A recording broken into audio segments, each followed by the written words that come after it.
¿Vieron que van a implementar en la ciudad, hablando ya un poquito de política, ya que andamos en esa? La Escuela 14 del 2, hoy nos organizamos en asamblea y por amplia mayoría decidimos rechazar este intento de implementar la huella dactilar en las escuelas a modo de registro.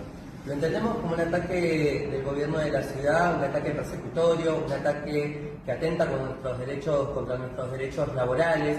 Lo entendemos de esta manera y convocamos a que esto sea replicado en las distintas escuelas que pretenden ser pilotos. Estamos llamando a una reunión Pero es una escuela, el día de mañana. no es un avión. Y queremos dejar bien en claro que esta política, para la que parecería ser que hay presupuesto, nada tiene que ver con las necesidades de las escuelas.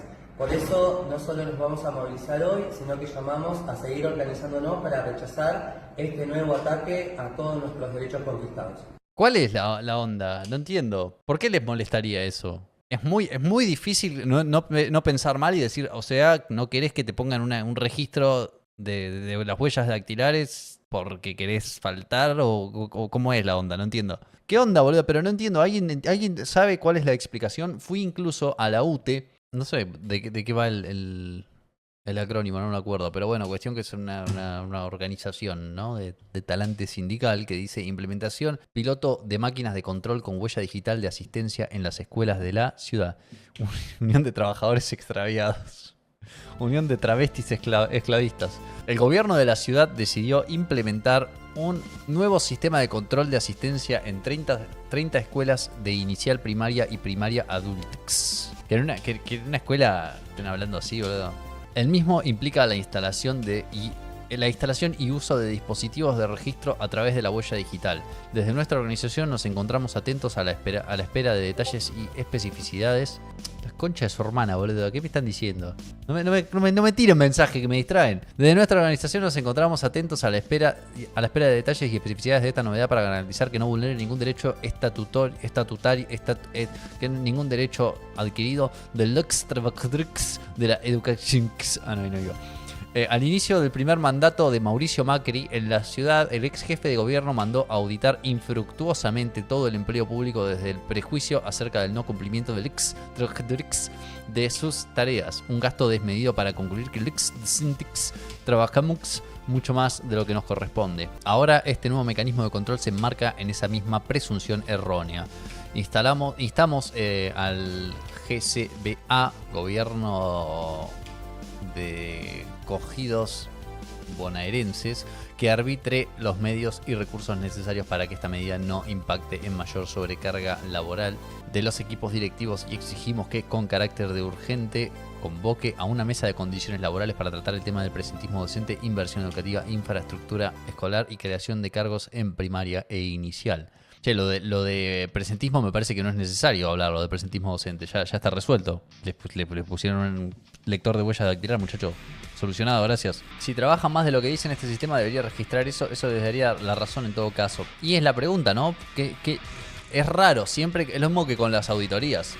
Con las auditorías con la excusa de la ¿cómo se dice? La autonomía universitaria, la excusa de que el Estado no debería meterse en las universidades, agarran y te dicen no, porque esto es un ataque a la autonomía y por ende no deberían auditarnos. Las cuentas son nuestras y nosotros nos autoauditamos. Y la pregunta es, che, si no tenés nada que ocultar, ¿por qué no querés que te auditen, no? Y en el caso este también es medio lo mismo. Decís, si vos trabajás horas extra que ostensiblemente o presumiblemente no están remuneradas, porque estás diciendo acá que los docentes trabajamos mucho más de lo que nos corresponde. Si trabajás más de lo que te corresponde, como dijeron ahí en el chat, me suena que te conviene que pongan el coso, así queda registrado que estás laburando un montón de horas extra y te van a tener que pagar, ¿no? Pasa lo mismo porque los mismos legisladores tienen que aprovechar su propio aumento, también porque los jueces están exentos de ganancias, muchas cosas que no se auditan.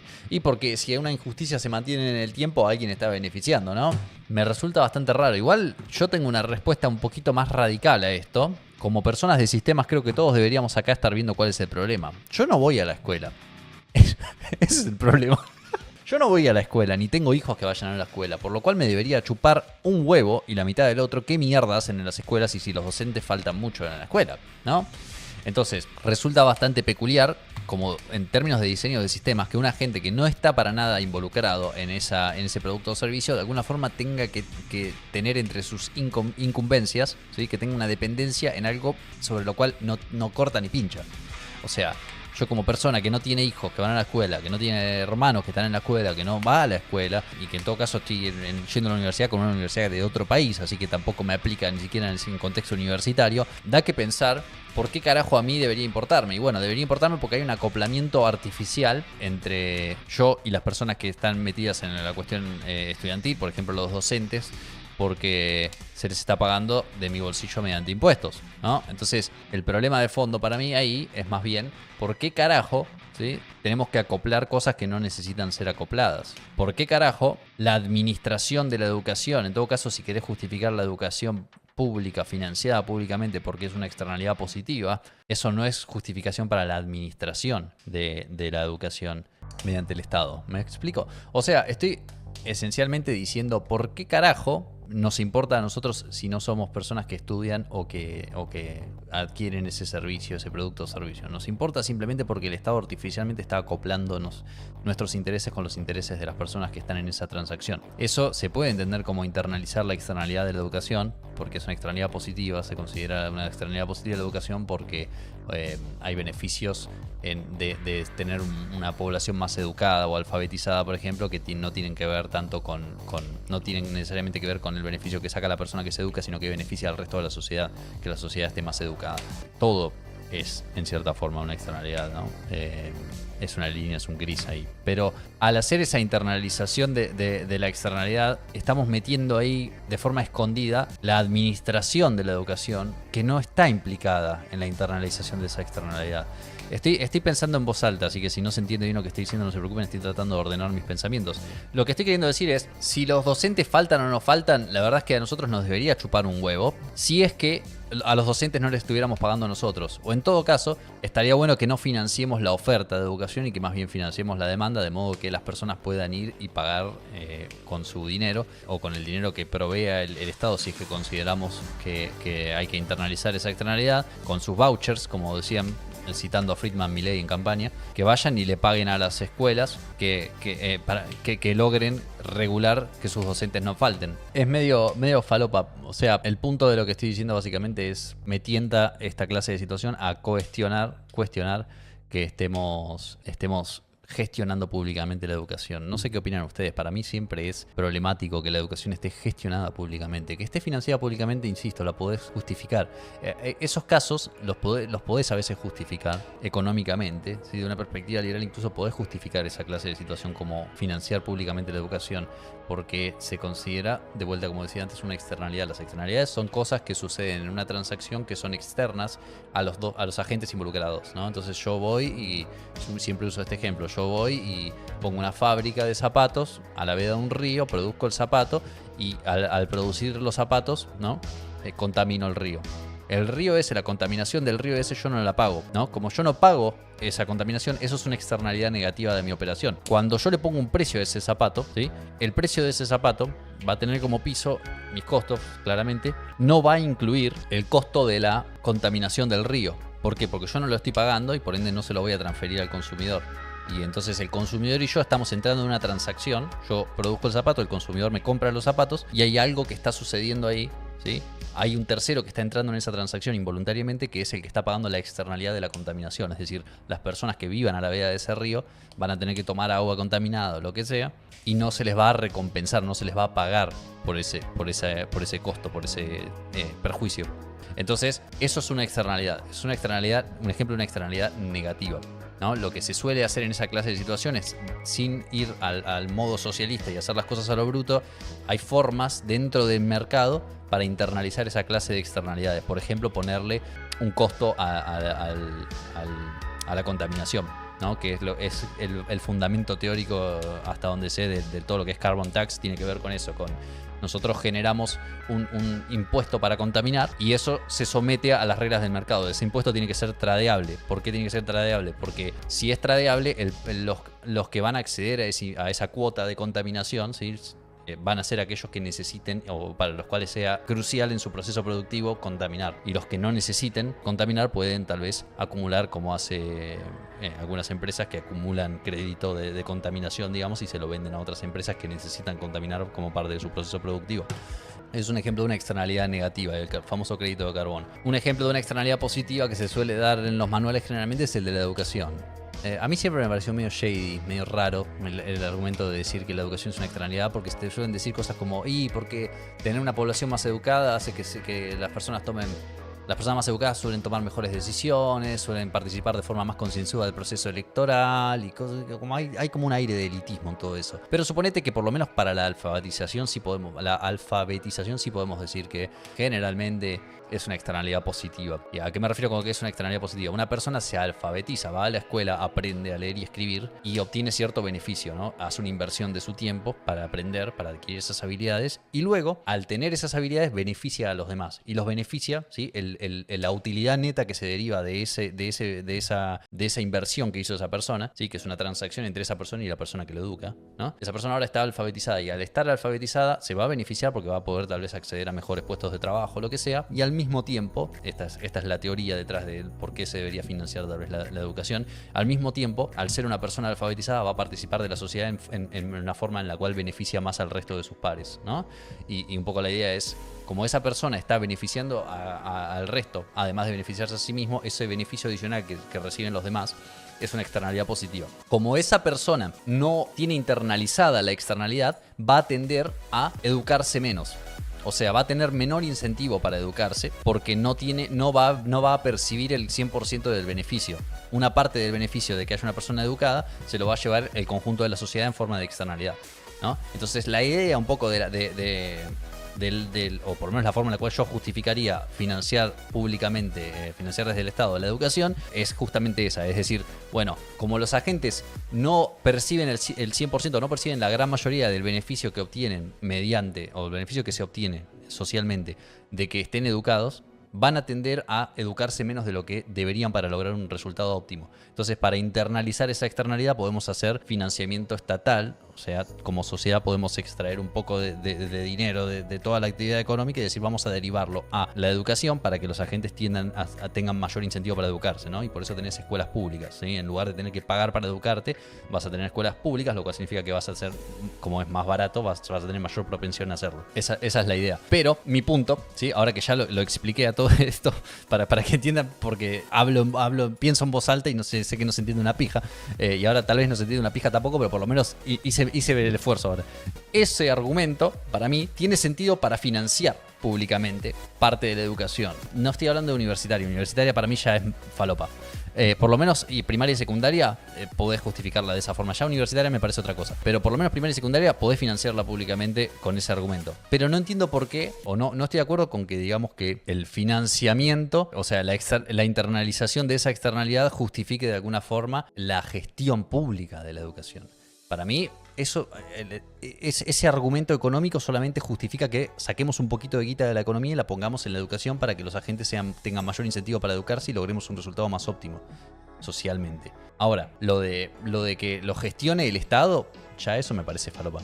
Pero ese planteo se desestabilizaría el mercado solo porque si fuera el caso todos quieren ser abogados, en algún punto el Estado tiene que regular, ya el mercado generaría externalidades también. No, eso se regula solo por oferta y demanda, Fabián, y el Estado no puede regular eso. No solamente no debería, sino que tampoco podría. Los agentes deberían ser libres, las personas, esta es mi opinión, las personas deberían ser libres de elegir la profesión que consideran que se alinea mejor con sus intereses y sus posibilidades. Si las personas quieren ser abogados, van a ser abogados y no necesitas que el Estado esté ahí. ¿Sabes cómo se regula eso? Se regula cuando te das cuenta de que hay 80.000 abogados y hay una cola de 50 personas para hacer una pasantía en un estudio de abogados.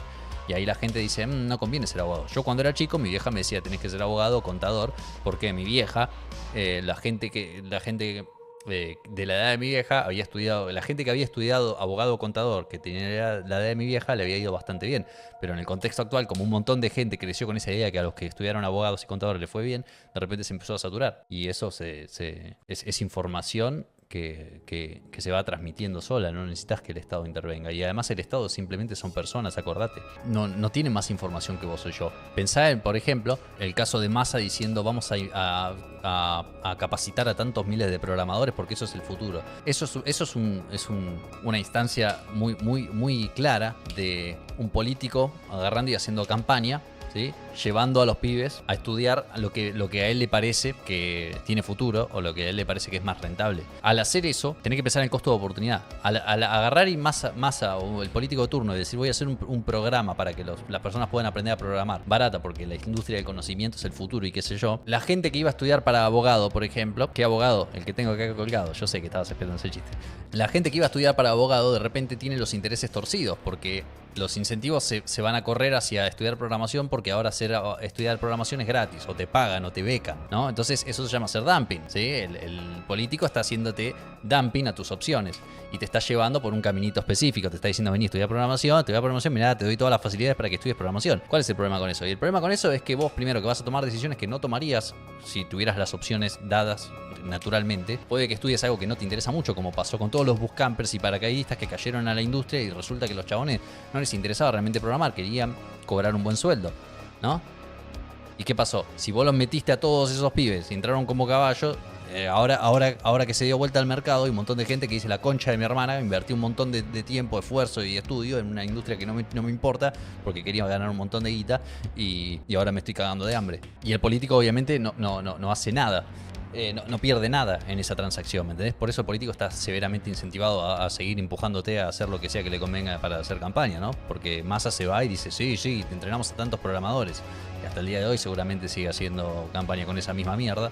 Y vos decís, muchos de esos programadores están recogidos hoy día, boludo. Y están recogidos porque vos los hiciste entrar como pelotudos, ¿sí? Haciéndole dumping al sistema educativo con esa carrera particular que a vos se te ocurrió. Y la pregunta es, ¿Massa tiene más o mejor información que vos o yo?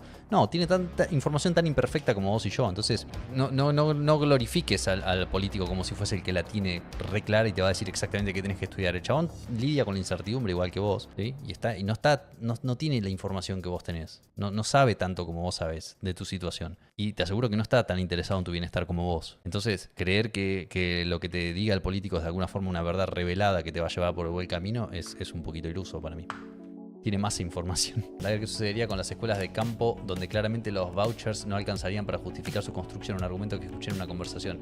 Bueno, primero, ahí hay un problema de fondo en esa clase de argumento que es, no podés utilizar el hecho de que el mercado no llegue a un lugar como justificación para involuntariamente hacer que personas inviertan en llegar a ese lugar, ¿no?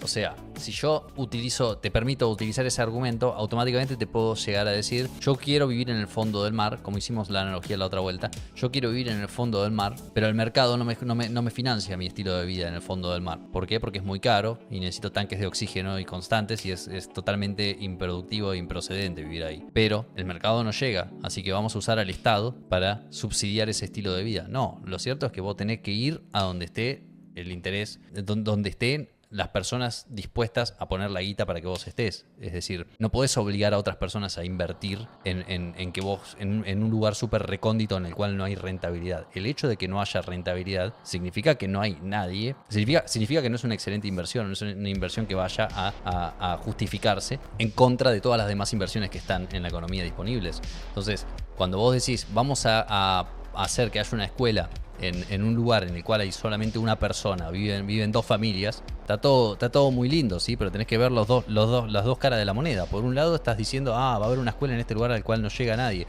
Bueno, la guita que vos estás derivando a poner una escuela en ese lugar donde viven dos familias, se habría dedicado en el sector privado a otras inversiones que son más rentables por definición, porque si no el sector privado habría invertido en poner esa escuela. Entonces, el hecho de que vos tengas que redireccionar recursos en esa dirección implica de cierta forma, o implica necesariamente que esa inversión no era la mejor disponible en la economía.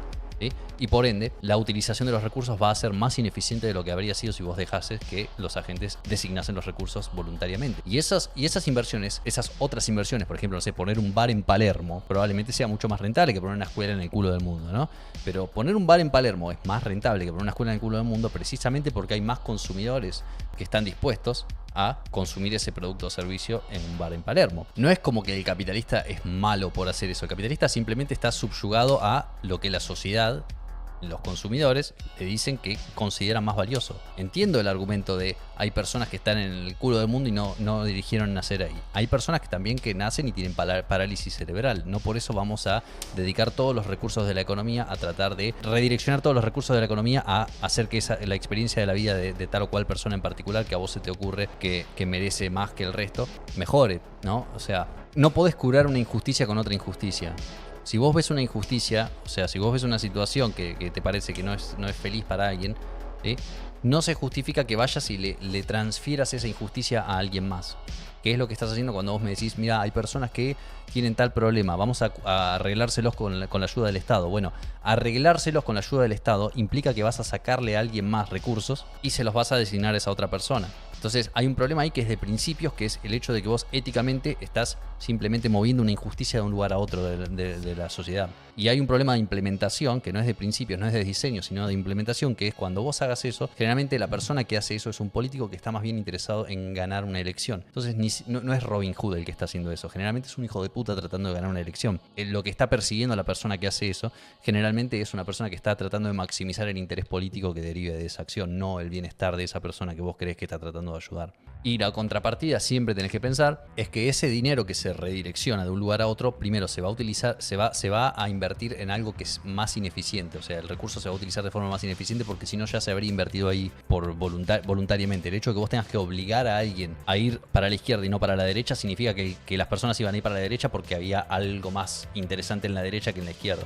Si hubieras dejado que fueran a la derecha, ese dinero que se iba a invertir en otro lugar de la economía iba a generar puestos de trabajo e iba a favorecer a otras personas que no son mejores o peores personas que las otras a las cuales vos estás pretendiendo ayudar. ¿Me explico? Entonces, la implicancia en el fondo de todo eso es, de alguna forma, este grupo de gente que yo elijo con mi varita mágica merece más que este otro grupo de personas. Hay un grupo de personas al cual van a ir esos recursos de forma privada, de forma voluntaria, y vos estás diciendo, no, ustedes valen verga, yo quiero ayudar a esta otra persona porque a mí se me ocurre que lo merece más que ustedes. Entonces, en el fondo es profundamente injusto y discriminatorio en cierta forma de un grupo hacia otro. Volvemos a lo mismo siempre igual, es una cuestión de dónde parte uno éticamente. Yo tengo mi base ética, que es una mezcla de utilitarianismo y principios o derechos inalienables, deontológicos. Esa ética a mí me lleva a rechazar situaciones en las cuales se les imponga involuntariamente a personas un beneficio porque a alguna otra persona se le ocurre que es necesario. Yo considero que la unidad última, la unidad atómica en la sociedad es el individuo. Hay gente que es por eso Milei generalmente habla de colectivismo contra individualismo, ¿no? Le dice colectivista porque es el fondo de la cuestión viene por ese lado. Es una cuestión que es que éticamente consideran que el todo es más que la suma de las partes. Éticamente consideran que hay alguna clase de valor adicional en la comunidad. El peronismo es severamente comunitario y colectivista por eso, porque agarra y dice la comunidad tiene objetivos que tienen que priorizarse por encima de los objetivos de los individuos, y eso justifica de alguna forma que vayamos a vulnerar el derecho de un privado, de un individuo, en favor de lo que consideramos que es el interés común. El problema de fondo, o el problema no de fondo, el problema posterior, más allá del problema ético, como dije antes, hay un problema de diseño, en mi perspectiva, que es eso está infringiendo los derechos inalienables de alguna persona, porque a vos se te ocurre. Y el problema de implementación es que siempre que lo estés haciendo, generalmente el que lo esté haciendo, el que esté impartiendo esa injusticia, va a ser una persona, y esa persona generalmente no está fuera de la sociedad. Y como es una gente que juega en la misma sociedad que todos nosotros, es imposible que no utilice directa e indirectamente, sin darse cuenta, queriendo, sin querer, ese poder adicional que tiene para modificar las reglas del juego, para modificarlas en su favor. Y eso puede venir como dije, directa o indirectamente, puede venir voluntaria o involuntariamente. Puede ser que una persona, un político, honestamente, y es muchas veces el caso, que hay gente que honestamente cree que está haciendo lo correcto y está haciendo lo que hace por el bien común. El problema es que el bien común es siempre lo que yo considero que es el bien común, y entonces estás imponiéndole al resto tu visión del bien común, ¿no? Y eso desde una perspectiva liberal es totalmente inaceptable. No me gusta la idea de que alguien venga y me ponga a mí lo que es el bien común, porque el bien común, desde tu perspectiva, puede ser lo peor que me pasó en la vida. Sigo pensando que en conjunto se logran mejores resultados, por eso las clases se imparten en grupo y normalmente la generación de conocimiento viene de un grupo que te digo, soy rojillo. Es que estoy de acuerdo, ahí hay como una especie de problema, que es que generalmente cuando uno habla del individuo como unidad, como ente atómico, como unidad última de la sociedad, parece que uno rechaza la comunidad. No.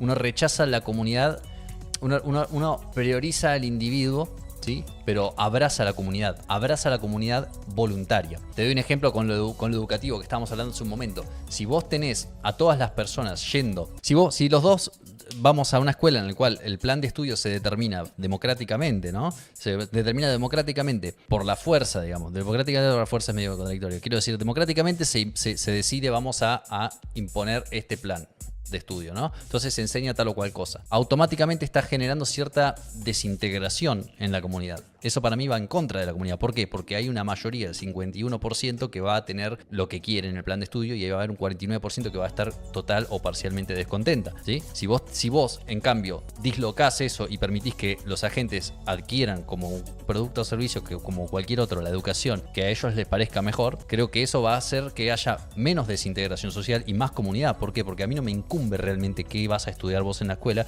Yo voy a estudiar a la escuela, vos vas a estudiar a tu escuela, que a vos te parece que enseña lo que a vos te gusta, ¿no? Y no tenemos esa clase de tensión adicional de, hijo de puta, estás haciendo que me enseñen esto que a mí no me gusta. Y eso aplica, por ejemplo, en lo religioso, boludo. O sea, en lo religioso. Hay gente que es muy religiosa, que se ofende y se pelea y trata de lograr adquirir la totalización del Estado para obligar a las escuelas a enseñar, y esto pasa mucho entre los yanquis, a nosotros por suerte no nos pasa, pero intentan utilizar al Estado para que no se enseñe más teoría de la evolución o que se enseñe creacionismo en las escuelas, ¿no? En los yanquis tienen un montón de debate de este tipo.